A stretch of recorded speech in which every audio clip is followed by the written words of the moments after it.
We're talking about 10 practical ways that you can stop wasting money. There's a difference between spending money and wasting money. When we talk about a low buy or a no buy year, I have explained in my other videos that it doesn't mean you don't buy food.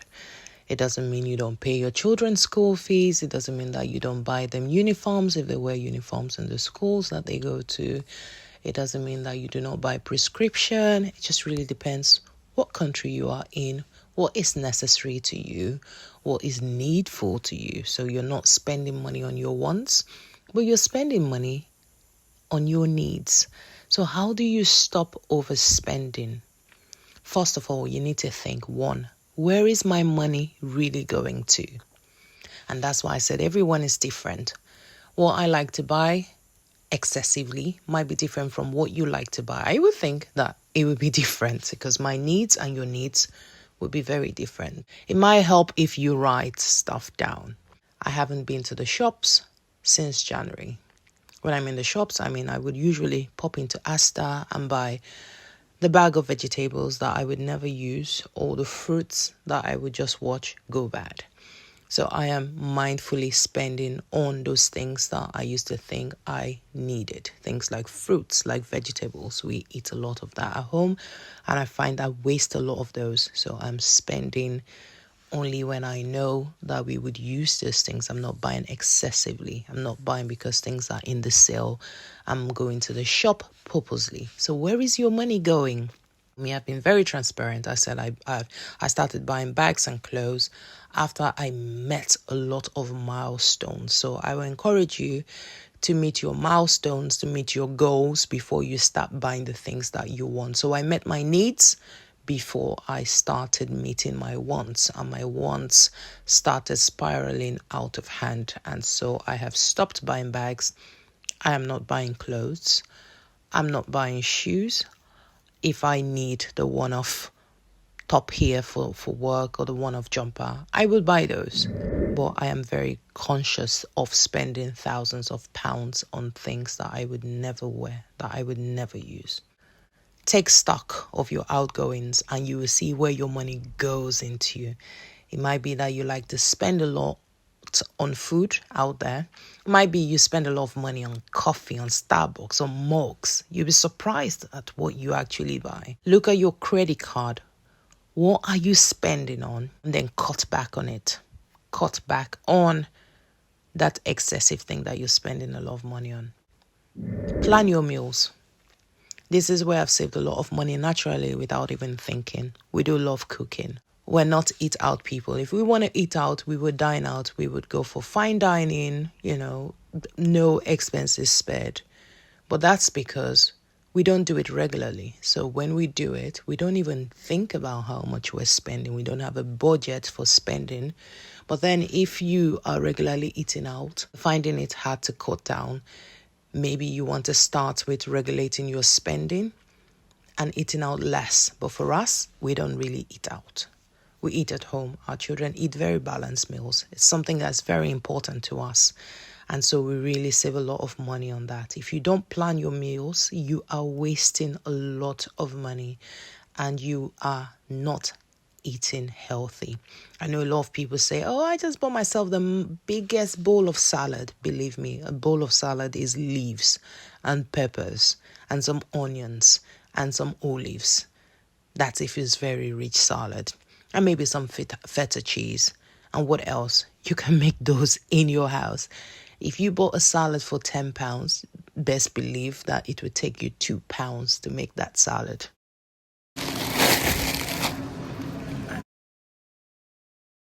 It might cost you more to buy salad ingredients for the first time. So olives, you couldn't have a whole bottle of olives even if you tried in one go, except you really love olives. Olives, cheese, nuts, whatever it is that you put in your salad. You will find that you might need a big bag to start at first. You might need bulk to start at first, but it stays in your fridge for a long time. So plan your meals. Stop wasting money on the Chinese meals that just go straight to your waste. Practice how to delay gratification. Right. And to the side, please, allow passengers off first. If you can't board, just better be 1 minute behind once this is gone. Thank you. Once again, more space inside the train. Head down to the far right hand side.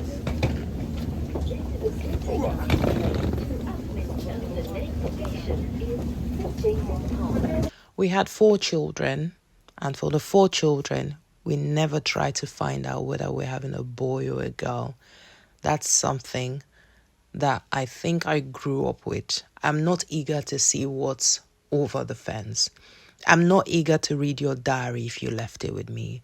I am not eager to read your letters if you left them with me. I'm not eager to read your text message.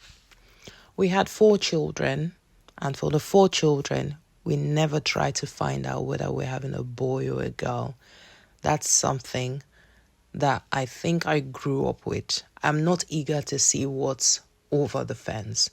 I'm not eager to read your diary if you left it with me. I am not eager to read your letters if you left them with me. I'm not eager to read your text message. I don't want to know what's on your phone. I just don't care about what's happening out there. I don't care what's happening on social media. I like YouTube. I think it's a valuable tool, but I am not nosy. If you can practice delayed gratification, you will find that you do not impulse buy. You will find that you don't see a bag and think, somebody has that on Instagram, I want it. You don't think, oh, there's another nice, beautiful lamp or whatever it is on TikTok, so I'm going to buy it. Oh, I heard Linda has that. Those sales. One thing I say to myself is, do I really need to buy it? Somebody else saw it, did not buy it. Why do I feel the need to buy it?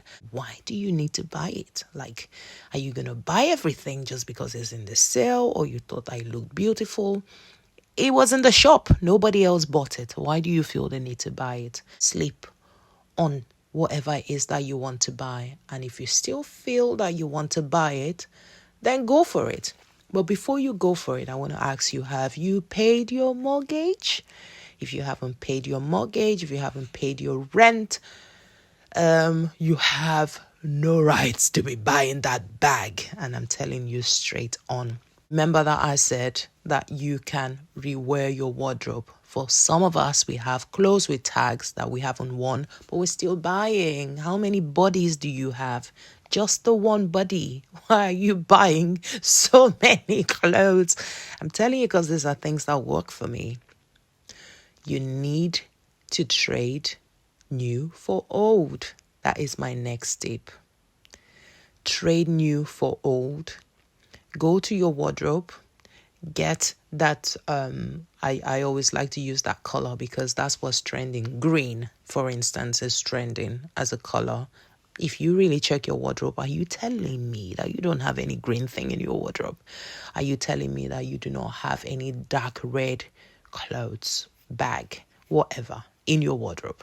Go to your wardrobe, get that thing out and stop buying new things. Check your living room. If you're tired of the way it looks, turn around your furniture. You'll be surprised. People will come and say, wow, did you refurnish this place?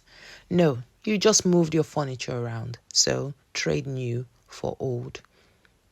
Or trade old for new. But I hear a lot of people say, oh, I bought that on Facebook Market, including furniture. So if you want to sell furniture, by all means. Stop spending. Try a low buy, no buy. Low buy, no buy. It's powerful, especially when you tell people that you're doing it. Do you know that even when I'm walking on the streets and I think I need a bag of bananas, I'm thinking, oh, what if somebody sees me? They would say, oh, I thought you were on a no buy or a low buy. So let people know that you're doing a low buy, no buy. And just practice what you preach. Press pause on your spending and you see how much money you save. You will stop wasting money. The next one is unsubscribe. I was paying for Zero for so many months. I think I paid for Zero for over a year. I only started paying for Zero because my last accountant said to subscribe to it. I subscribed to it. My new accountants are very, They're very tech heavy. They have all these automated emails and all this stuff. Sometimes I think it just floods my inbox, which I don't really like. But it keeps you in the know as to what's happening with your money, as to what the accountant is doing, when they need to file your taxes and all that. Especially when you run a business like me, there's a lot of taxes to file. And I left to zero running.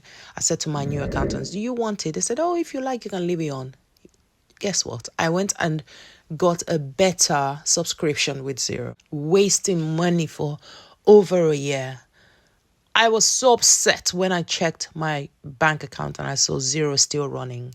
I said to my accountant, do you need Zero? And they were like, no. So I went and canceled that. Like, who is Zero to me? Zero is not my father, my mother, or anyone. Why have I been giving them money that I could give to a charity or give to church?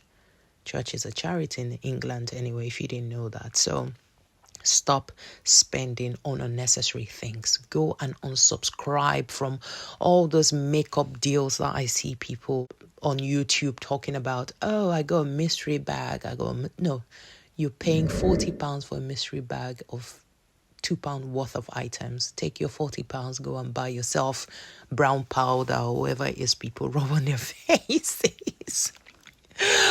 Go to one of these posh shops if you like posh things and get yourself a foundation that actually matches your skin, and stop buying loads and loads and loads of foundation bottles that don't match your skin. Sometimes less is more and sometimes more is less. So by all means, if you like expensive things, I'm not saying you should stop buying those things. Sometimes when you like expensive things, you save more, because think about it.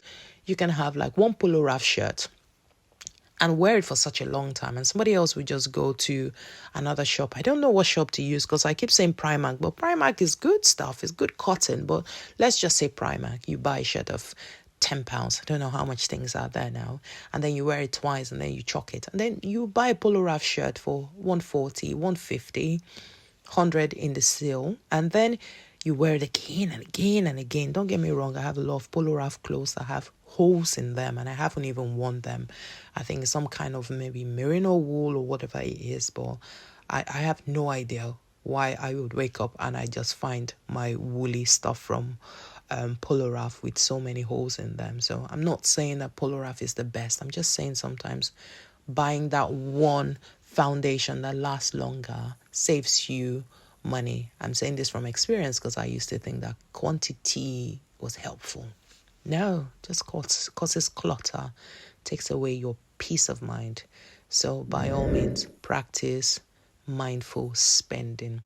Pause on spending for a while. If you cannot do the low buy for 1 year, try it for 1 week, try it for 1 month, see how it goes. Now, also try challenges. Like I said, low buy, no buy, or just find simple hacks that can help you reach a long-term goal or a short-term goal. But just challenge yourself to something. Say, if I save £100 this week or this month or this year, I would reward myself to XYZ. That's what I do, and it always works. The next one is, please, fight your debts. Stop borrowing money. All the loans that you have taken, are you paying them back? If you're not paying them back, why are you taking more? Sometimes people are just reading all this, things on the internet that says, oh, transfer all your loan to XYZ company and then pay back XYZ. Listen, sometimes you might just need to go get yourself a financial advisor. Just pay for a financial advisor and tackle your debt. It's just like people who come to us as solicitors. They pay an hourly fee. And you're surprised at how they have gone around for so many years or months, just paying money here and there to people who have not given them good advice. And then when they come to you, the whole thing is messed up. The case is messed up. You're now having to resurrect a case. Something that would have, taken 2 hours of work is now taking like 30 hours of work, literally. And you're just thinking you should have gone to an expert, just like they say you should have gone to Specsavers. It might be that you want to try a financial advisor for £100 or whatever it is that they charge to tackle that debt of £25,000, that debt of £15,000, that debt of £10. I mean, what is £100 or £200 compared to the debt that you owe? I'm not saying you should go to a financial advisor. I'm just saying it's something to consider. But even if you don't have a financial advisor, why don't you tackle your debt by actually sitting down and opening those envelopes that come through your door every other day? Why aren't you opening them? They would never go away and they're causing you anxiety. Sit down, open that envelope, pay that debt. If you cannot pay the debt, what you can do is you can call the debt provider. You can call your lender, even if it were a mortgage, and you can say, please, can I have a payment holiday? They would usually give you a payment holiday. Yes? You wouldn't pay off a mortgage before you pay off a credit card balance. That's another thing. I talked about it in one of my first videos. Think about paying the important debts. I would like to think that the way that you pay a debt would be the same way that you tackle a job. So think about what's urgent. Think about what's important. Don't just pay debt for paying a debt's sake. So if you're going to pay debt and then accrue interest of £100, and then there is another debt that if you paid it, you accrue less, which debt should you pay first? I mean, it's common sense. Keep a tracker on your progress. Stop ignoring bills. Think, okay, last week I borrowed £100 and this week I'm going to pay it off. And when you pay it off, applaud yourself. I don't mean by taking another credit card. I mean by actually saying to yourself, I have done well. Make sure that you track your debts. That way you know what to tackle. Spend your time, not your money. Oh, someone was saying to me the other day, I'm going to take a taxi somewhere. Another friend was saying to me, I'm going to subscribe to this service. I don't know whether it was an Uber service or whatever it is, where they will pick me up every day. They'll drop me off there, and I know that she's in debt. And I said to her, like, how many minutes do you need to work? One of my friends said 20 minutes. And this other friend said 10 minutes every day. And I said to her, you've got debts to pay and you're subscribing to someone who's going to come pick you up every day and take 10 minutes? Like, what happened to your legs? Cancel your gym membership, because it doesn't sound to me like you like to sweat. It doesn't sound to me like you like to exercise, because if you like to exercise, a 10-minute walk is nothing. So stop spending your money. Instead, spend your time. Spend your time looking for income rather than browsing social media the whole day. Rather than going around the streets, going into all the shops, looking for retail therapy to calm you down. Sit down and think about how you want to pay off your debt. If I had a debt, I frankly wouldn't sleep. I'll be thinking about how to pay it off. So I will encourage you not to get used to debt, because debt is wasting your money. I said I was going to give you 10 of this, but I don't know if this is 10. All I know is if you've watched to this point, thank you so much. I'm going to leave it here. Do not forget to like, subscribe, and I want to know what you're thinking. I'm going to be making videos like this where I just chat, and I would never bother whether it's 21 minutes, 25 minutes long or whatever. I want to see a day when people are not in so much debt, because a lot of people ask me, how do you do it? I live within my means.